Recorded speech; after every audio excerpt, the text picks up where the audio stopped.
김동인의 배따라기. 좋은 일기이다.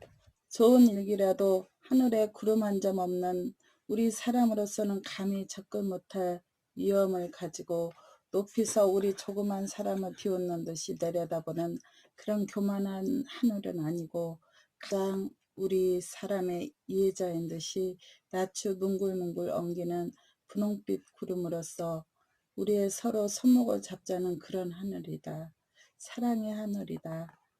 나는 잠시도 멎지 않고 푸른 물을 황해로 부어내리는 대동강을 향한 물 한 봉 깃을 새파랗게 돋아내는 풀 위에 뒹굴고 있었다.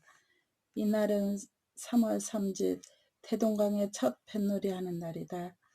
까맣게 내려다 보이는 물 위에는 결결이 반짝이는 물결을 푸른 놀이배들이 타고 넘으며, 거기서는 봄 향기에 취한 형형색색의 선율이 우단보다도 부드러운 봄 공기를 흔들면서 날아온다. 그리고 거기서 기생들의 노래와 함께 날아오는 조선 아악은 느리게, 길게, 유창하게, 부드럽게, 그리고 또 애처롭게 모든 봄의 정다움과 끝까지 좋아하지 않고는 안 두겠다는 듯이 대동강에 흐르는 시커먼 봄 물 청류벽에 돋아나는 푸르른 풀어움, 심지어 사람의 가슴속에 봄에 뛰노는 불붙는 빗줄기까지라도 습기 많은 봄 공기를 다려놓고 떨리지 않고는 두지 않는다. 봄이다. 봄이 왔다. 부드럽게 부는 조그만 바람이 시커먼 조선소를 꿰며 또는 돋아나는 풀을 스치고 지나갈 때의 그 음악은 다른 데서는 듣지 못할 아름다운 음악이다. 아, 사람을 취하게 하는 푸르른 봄의 아름다우며, 15살 때부터 동경생활에 마음껏 이런 봄을 보지 못하였던 나는 늘 이것을 보는 사람마다 곱 이상의 감명을 여기서 받지 않을 수 없다. 평양성 내에는 겨우 툭툭 터진 땅을 헤치는 파릇파릇 돋아나는 나무 새기와 돋아나려는 버들의 어음으로 봄이 온 줄 알 뿐 아직 완전히 봄에 안 이르렀지만, 이 모란봉 일대와 대동강을 넘어 보이는 가나안 옥토를 연상시키는 장림에는 마음껏 봄의 정다움이 이르렀다. 그리고 또 꽤 자란 밀보리들로 새파랗게 장식한 장님의 그 푸른빛, 만족한 웃음을 띠고 그 벌에 서서 내다보는 농부의 모양은 보지 않아도 생각할 수가 있다. 구름은 자꾸 하늘을 날아다니는 모양이다. 그 밀 위에 비쳤던 구름의 그림자는 그 구름과 함께 저편으로 물러가며, 거기는 세계를 아까 만들어 놓은 것 같은 새로운 녹빛이 퍼져나간다. 바람이나 조금 부는 때는 그 잘 자란 밀들은 물결같이 누웠다 일어났다. 일록일청으로 춤을 춘다. 그리고 봄의 한가함을 찬송하는 솔개들은 높은 하늘에서 동그라미를 그리면서 더욱더 아름다운 봄의 향그러운 정취를 더한다. 따스한 봄정의 소서날이다.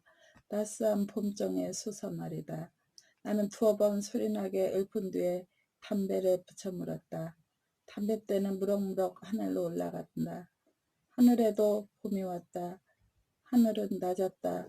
물한봉 꼭대기에 올라가면 넉넉히 만질 수가 있으리만큼 하늘은 낮다. 그리고 그 낮은 하늘보다는 오히려 더 높이 있는 듯한 분홍빛 구름은 뭉글뭉글 엉기면서 이리저리 날아다닌다. 나는 이러한 아름다운 봄 경치에 이렇게 마음껏 봄의 속삭임을 들을 때는 언제든 유토피아를 아니 생각할 수 없다.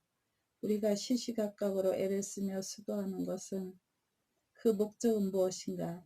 역시 유토피아 건설에 있지 않을까? 유토피아를 생각할 때는 언제든 그 위대한 인격을 소리자며 사람의 위대함을 끝까지 즐긴 진나라 시왕을 생각지 않을 수 없다. 우리는 어찌하면 죽지를 아니할까 하여 소년 300을 배를 태워 불사약을 구하려 떠나보내며 예술의 사치를 다하여 아방궁을 지으며 매일 신하 몇천 명과 잔치로서 즐기며 이리하여 여기 한 유토피아를 세우려던 시황은 몇만의 역사가가 어떻다고 욕을 하든 그는 정말로 인생의 향락자며 역사 이후에 제일 큰 위인이라고 할 수가 있다. 그만한 순전한 용기 있는 사람이 있고야 우리 인류의 역사는 끝이 날지라도 한 사람을 가졌었다고 할 수가 있다. 큰 사람이었었다 하면서 나는 머리를 들었다. 이때다. 기차묘 근처에서 무슨 슬픈 음률이 봄 공기를 진동시키며 날아오는 것이 들렸다. 나는 무심코 귀를 기울였다. 영유 뱃다락이다. 그것도 웬만한 광대나 기생은 발꿈치에서도 미치지 못하리만큼 그만큼 그 뱃다락의 주인은 잘 부르는 사람이었다. 비나이다 비나이다 산천후토 1월 성신 하나님 전 비나이다. 신랄 같은 우리 목숨 살려달라 비나이다. 예, 야 어그 여지야. 여기까지 이르렀을 때 저편 아래 물에서 장구 소리와 함께 기생의 노래가 울려오며 뱃다라기는 그만 안 들리게 되었다. 나는 2년 전 한여름을 영유서 지내본 일이 있다. 뱃다라기의 본부장인 영유를 몇 달 있어 본 사람은 그 뱃다라기에 대하여 언제든 한 속절없는 애처로움을 깨달을 것이다. 영유. 이름은 모르지만 어느 산에 올라가서 내려다보면 아픈 망망한 황해이니 그곳 저녁 때의 경치는 한 번 본 사람은 영구히 잊을 수가 없으리라. 불덩이 같은 커다란 시뻘건 해가 남실남실 넘치는 바다에 도로 빠질 듯 도로 솟아올 듯 춤을 추며 거기서 때때로 보이지 않는 배에서 뱃다라기만 슬프게 날아오는 것을 들을 땐 눈물 많은 나는 때때로 눈물을 흘렸다. 이로 보아서 어떤 원의 아나가 자기의 모든 영화를 낡은 신같이 내던지고 뱃사람과 정처 없는 물길을 떠났다 함도 믿지 못할 말이랄 수가 없다. 영유서 돌아온 뒤에도 그 뱃다라기는 내 마음속에 깊이 새겨져 잊을 수가 없었고 언제 한번 다시 영유를 가서 그 노래를 다시 한번 더 들어보고 그 경치를 다시 한번 보고 싶은 생각이 늘 떠나지를 않았다. 잠고 소리와 기생의 노래는 먹고 뱃다라기만 구슬프게 날아온다. 결결이 부는 바람으로 말미암아 때때로는 들을 수가 없으되 나의 기억과 곡절을 종합하여 들은 뱃다라기는 이 대목이다. 강변에 나왔다가 나를 보더니만 혼비백산하여 꿈인지 생시인지 마르르 달려들어 섬섬옥수로 붙여잡고 호천망극하는 말이 하늘로서 떨어지며 땅으로서 솟아났나 바람결에 묻어오고 구름길에 쐬어왔나 이리 서로 붙들고 울음을째 인이 죄인이며 일가 친척이 모두 모여 여기까지 들은 나는 마침내 참지 못하고 벌떡 일어나서 소나무 가지에 걸었던 모자를 내려쓰고 그곳을 찾으러 물 한 번 꼭대기에 올라섰다. 꼭대기는 좀 더 노래소리가 잘 들린다. 그는 뱃다라기의 맨 마지막 여기를 부른다. 밥을 빌어서 죽을 쓸지라도 제발 덕분에 뱃놈 노릇은 하지 마라. 에야 어구 여지야. 그 소리로 방향을 찾으려던 나는 그만 그 자리에 섰다. 어딘가 기자묘 혹은 울밀대. 그러나 나는 오래 서 있을 수가 없었다. 어떻든 찾아보자 하고 현관문으로 가서 문 밖에 쏙 나섰다. 기자묘의 깊은 솔밭은 눈앞에 쫙 퍼진다. 어딘가? 나는 또 물어보았다. 이때 그는 또다시 뱃다라기를 시초부터 부른다. 그 소리는 왼편에서 온다. 왼편이구나 하면서 소리나는 곳을 더듬어서 소나무 틈으로 한참 돌다가 겨우 기자묘 치고는 그중 하늘이 높고 밝은 곳에 혼자서 뒹굴고 있는 그를 찾아내었다. 나의 생각한 바와 같은 얼굴이다. 얼굴, 코, 입, 눈, 몸집이 모두 네모나고 그 이마의 굵은 주름살과 시커먼 눈썹은 고생 많이 함과 순진한 성격을 나타낸다. 그는 어떤 신사가 자기를 들여다보는 것을 보고 노래를 그치고 일어나 앉는다. 왜? 그냥 하지요. 하면서 나는 그 곁에 가 앉았다. 뭐 할 뿐 그는 눈을 들여서 터진 하늘을 쳐다본다. 좋은 눈이었다. 바다의 넓고 큼이 유감없이 그 눈에 나타나 있다. 그는 뱃사람이라 나는 짐작하였다. 고향이 영유요? 예, 뭐 영유서 나긴 했지만 한 20년 영유는 가보지도 않았어요. 왜 20년씩 고향을 안 가요? 사람의 일이라니 마음대로 됐달까? 그는 왜 그러는지 한숨을 짓는다. 거저 운명이 제일 힘셉디다. 운명의 힘이 제일 세다는 그의 소리는 사귀지 못할 원한과 뉘우침이 섞여 있다. 그래요? 나는 다만 그를 건너다 볼 뿐이다. 한참 잠잠하니 있다가 나는 다시 말하였다. 자, 노영의 경험담이나 한번 들어봅시다. 감출 일이 아니면 한번 이야기해보소. 뭐 감출 일은. 그럼 어디 들어봅시다 그려. 그는 다시 하늘을 쳐다보았다. 그러나 좀 있다가 하디요 하면서 내가 담배를 붙이는 것을 보고 자기도 담배를 붙여물고 이야기를 꺼낸다. 잊히지도 않는 19년 전 8월 열 하룻날 일인데요. 하면서 그가 이야기한 바는 대략 다음과 같은 것이다. 그의 살던 마을은 영유 고을서 한 20리 떠나 있는 바다를 향한 조그만 어촌이다. 그의 살던 그 조그만 마을에서는 그는 꽤 유명한 사람이었다.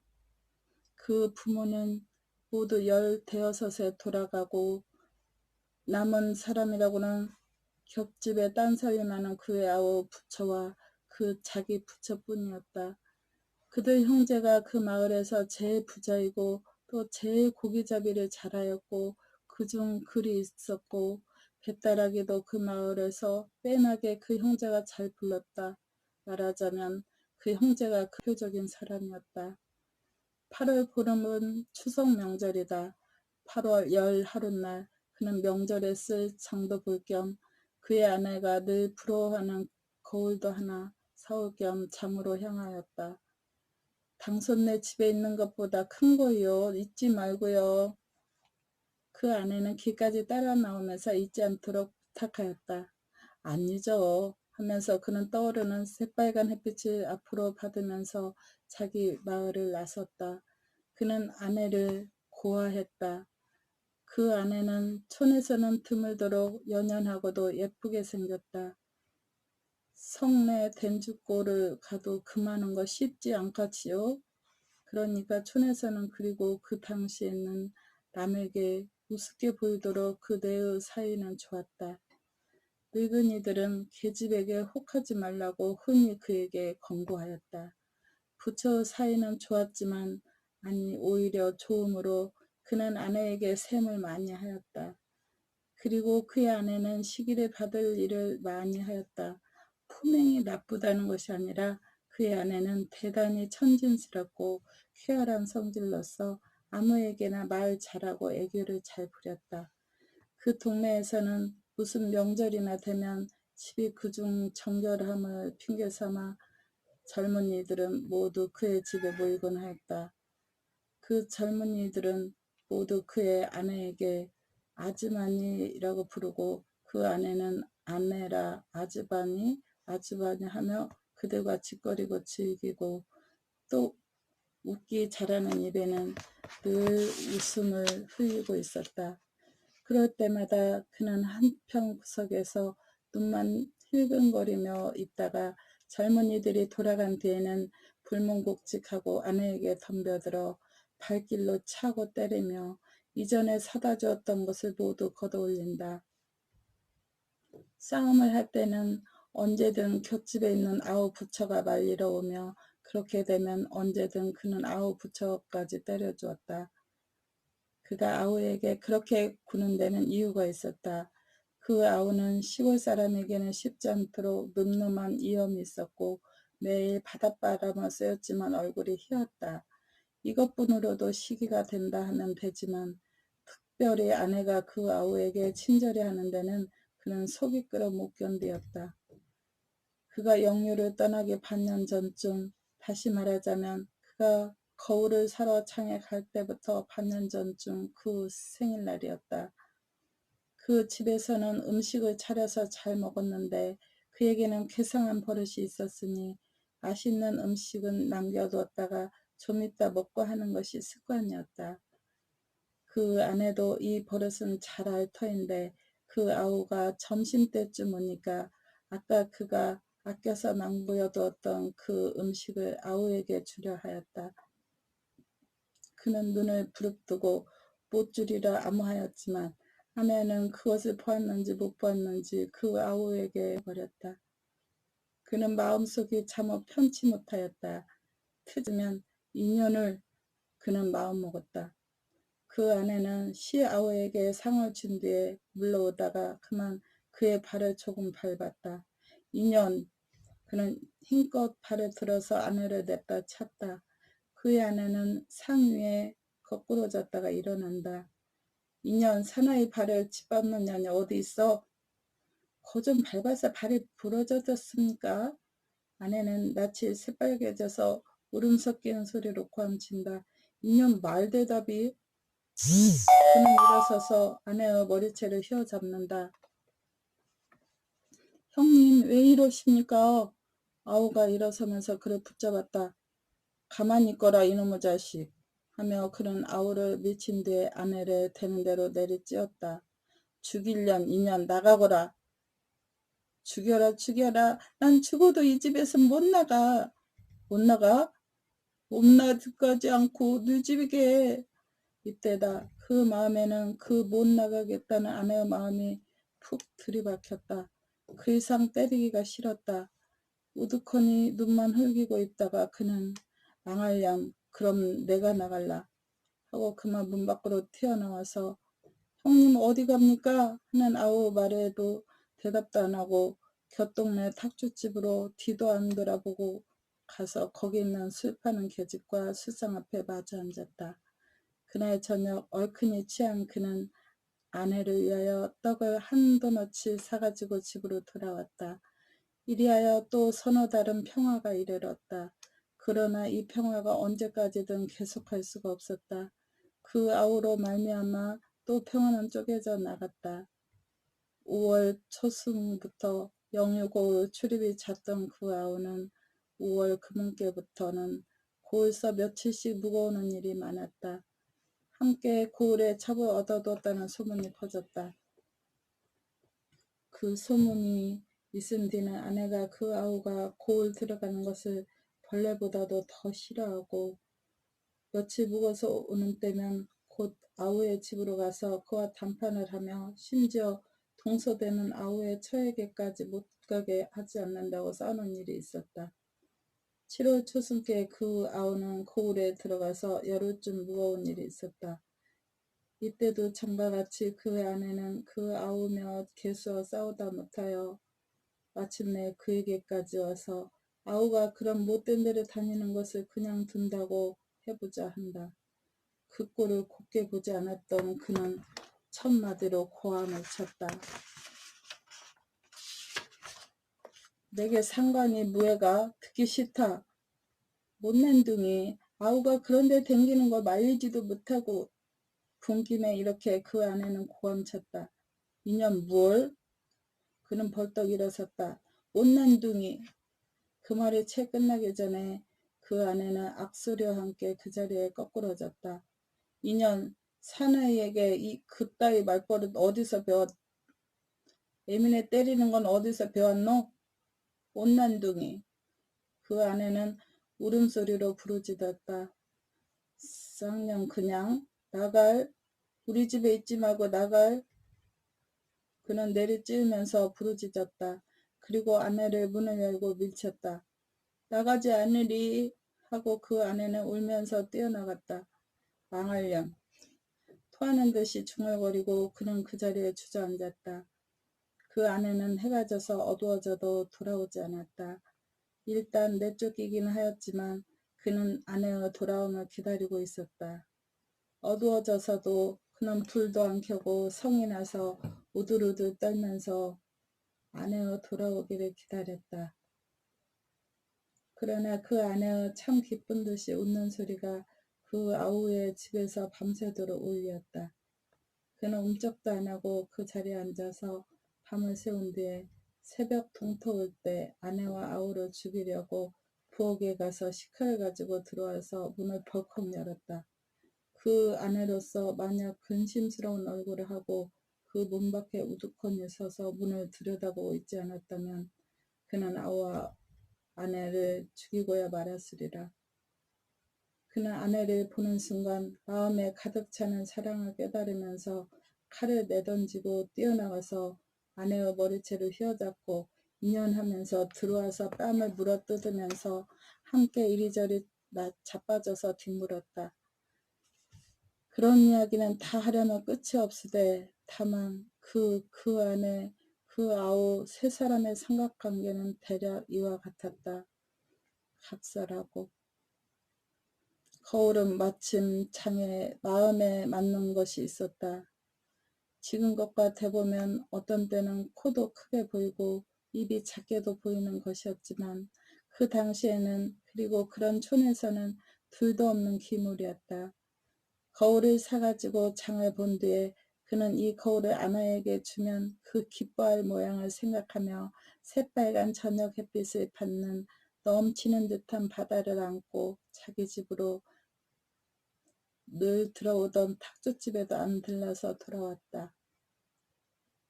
그러나 그가 그의 집 방 안에 들어섰을 때는 뜻도 않았던 광경이 그 눈에 벌어져 있었다. 방 가운데는 떡상이 있고 그 아우는 수건이 벗겨져서 목 뒤로 늘어지고 저고리 고름이 모두 풀어져 가지고 한편 모퉁이에 서 있고 아내도 머리채가 모두 뒤로 늘어지고 치마가 배꼽 아래로 늘어지도록 되어 있으며 그 아내와 아우는 그를 보고 어찌할 줄을 모르는 듯이 움직도 안 하고 서 있었다. 세 사람은 한참 동안 어이가 없어서 서 있었다. 그러나 좀 있다가 마침내 그 아우가 겨우 말했다. 그놈의 쥐 어디 갔니? 쥐? 훌륭한 쥐 잣댔구나.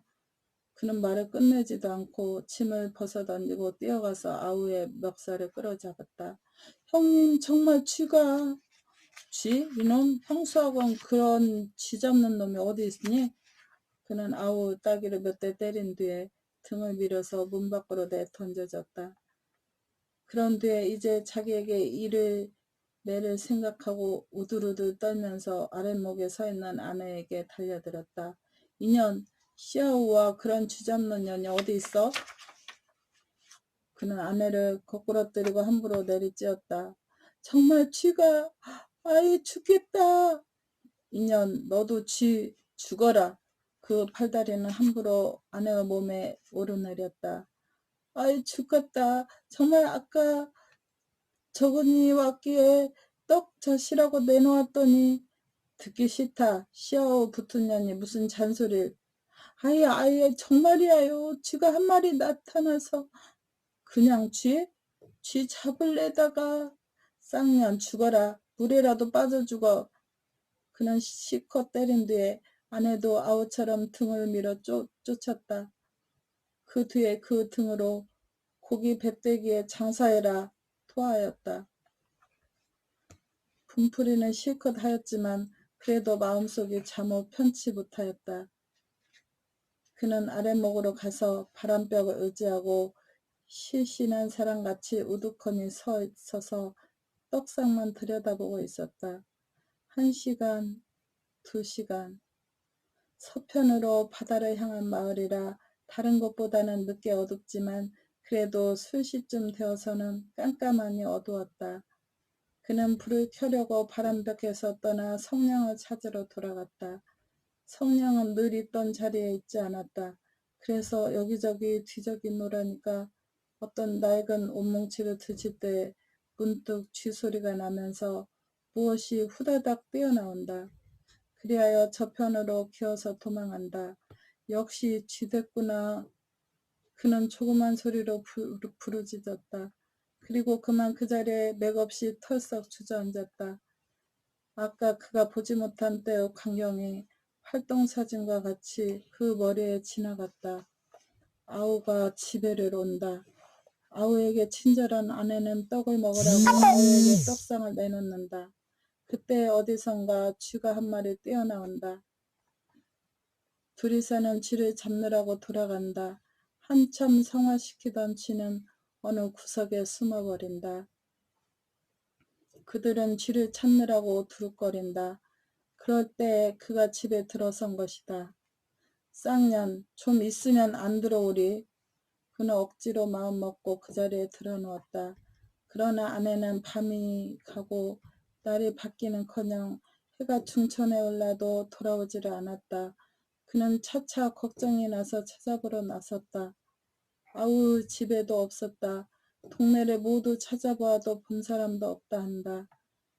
그리하여 낮쯤 한 3살이 내려가서 바닷가에서 겨우 아내를 찾기는 찾았지만 그 아내는 이전 같은 생기로 찬 산 아내가 아니요 몸은 물에 불어서 곱이나 크게 되고 이전에 늘 웃음을 흘리던 예쁜 입에는 거품을 잔뜩 물은 죽은 아내였다. 그는 아내를 얻고 집으로 돌아오기까지 정신이 없었다. 이튿날 간단하게 장사를 하였다. 뒤에 따라오는 아우의 얼굴에는 형님 이게 웬일이옵니까? 하는 듯한 원망이 있었다. 장사를 지낸 이튿날부터 아우는 그 조그만 마을에서 없어졌다. 하루 이틀은 심상히 지냈지만 닷새가 지나도 아우는 돌아오지 않았다. 그래서 알아보니까 꼭 그의 아우같이 생긴 사람이 오르기 전에 넷산자 보따리를 하여 진 뒤에 시뻘건 저녁회를 등으로 받고 터벅터벅 동쪽으로 가더라 한다. 그리하여 열흘이 지나고 20날이 지났지만 한 번 떠난 그의 아우는 돌아올 길이 없고 혼자 남은 아우의 아내는 매일 한숨으로 세월을 보내게 되었다. 그도 이것을 잠자코 보고 있을 수가 없었다. 그 불행의 모든 죄는 죄다 그에게 있었다. 그도 마침내 뱃사람이 되어 적으나마 아내를 삼킨 바다와 늘 접근하며 가는 곳마다 아우의 소식을 알아보려고 어떤 배를 얻어 타고 물길을 나섰다. 그는 가는 곳마다 아우의 이름과 모습을 말하러 물었으나 아우의 소식은 알 수가 없었다. 이리하여 꿈깨같이 10년을 지내고 9년 전 가을 탁탁히 낀 안개를 꿰며 연한 바다를 지나가던 그의 배는 몹시 부는 바람으로 말미암아 파산을 하여 범 몇 사람은 죽고 그는 정신을 잃고 물 위에 떠들고 있었다. 그가 정신을 차릴 때는 밤이었다. 그리고 어느덧 그는 물 위에 올라와 있었고 그를 말리오노라고 새빨갛게 피어난 불빛으로 자기를 간호하는 아우를 보았다. 그는 이상히 놀라지 않고 천연하게 물었다. 너 어떻게 여기 왔니? 아우는 잠자코 한참 있다가 겨우 대답하였다. 형님 거저 다 운명이에다. 따뜻한 불기운에 깜빡 잠이 들려다가 그는 화다닥 깨면서 또 말했다. 10년 동안에 되게 파랬구나. 형님 나도 변했거니와 형님도 몹시 늙으셨어다. 이 말을 꿈결같이 들으면서 그는 또 훈훈히 잠이 들었다. 그리하여 두어 시간 꿀보다도 단잠을 잔 뒤에 깨어보니 아까같이 빨간 불은 피어있지만 아우는 어디로 갔는지 없어졌다. 곁에 사람에게 물어보니까 아까 아우는 형의 얼굴을 물끄러미 한참 들여다보고 있다가 새빨간 불빛을 등으로 받으면서 터벅터벅 아무 말 없이 어둠 가운데로 사라졌다 한다. 이튿날 아무리 알아보아야 그의 아우는 종적이 없어지고 알 수 없었으므로 그는 할 일 없이 다른 배를 얻어 타고 또 물길을 떠났다. 그리하여 그 배가 해주에 이르렀을 때 그는 해주장에 들어가서 무엇을 사려다가 저편 맞은편 가게에 얼핏 그의 아우 같은 사람이 있으므로 뛰어가서 보니 그는 벌써 없어졌다. 배가 해주에는 오래 머물지 않으므로 그는 마음은 해주에 남겨두고 또다시 바닷길을 떠났다. 그 뒤에 3년을 이리저리 돌아다녔어도 아우는 다시 볼 수가 없었다. 그리하여 3년이 지나고 지금부터 6년 전에 그 탄배가 강화도를 지날 때 바다를 향한 가파로운 매켠에서 바다를 향하여 날아오르는 뱃다라기를 들었다. 그것도 어떤 구절과 곡조는 그 아우 특식으로 변경된 그 아우가 아니면 부를 사람이 없는 그 뱃다라기이다. 배가 강화도에는 머무르지 않아서 그저 지나갔으나 인천서 열흘쯤 머무르게 되었으므로 그는 곧 내려서 강화도로 건너가 보았다. 거기서 이리저리 찾아다니다가 어떤 조그만 객주집에 물어보니 이름도 그의 아우요 생긴 모습도 그 아우인 사람이 묵어있기는 하였으나 사나흘 전에 도로 인천으로 갔다 한다. 그는 곧 돌아서서 인천으로 건너와서 찾아보았지만 그 조그만 인천서도 그의 아우를 찾을 바가 없었다. 그 뒤에 눈 오고 비 오며 6년이 지났지만 그는 다시 아우를 만나보지 못하고 아우 생사까지도 알 수가 없다. 말을 끝낸 그 눈에는 저녁해에 반사하여 몇 방울의 눈물이 반짝인다. 나는 한참 있다가 겨우 물었다. 노영 개수는? 모르디요. 20년을 영해는 안 가봤으니까요. 노영은 이제 어디로 갈 테요? 그것도 모르지요. 덩치가 있나요? 바람 부는 대로 몰려댕기겠디요. 그는 다시 한번 나를 향하여 뱃다라기를 불렀다. 아, 그 속에 잠겨있는 사귀지 못할 뉘우침, 바다에 대한 애처로운 그리움. 노래를 끝낸 다음에 그는 일어서서 시뻘건 저녁해를 잔뜩 등으로 받고 울밑대를 향하여 터벅터벅 걸어간다. 나는 그를 말릴 힘이 없어서 멀거니 그의 등만 바라보고 앉아 있었다. 그날 밤 집에 돌아와서도 그 뱃다라기와 그의 숙명적 경험담이 귀에 쟁쟁이 울려서 잠을 못 이루고 이튿날 아침 깨어서 초밥도 안 먹고 기자묘로 뛰어가서 또다시 그를 찾아보았다.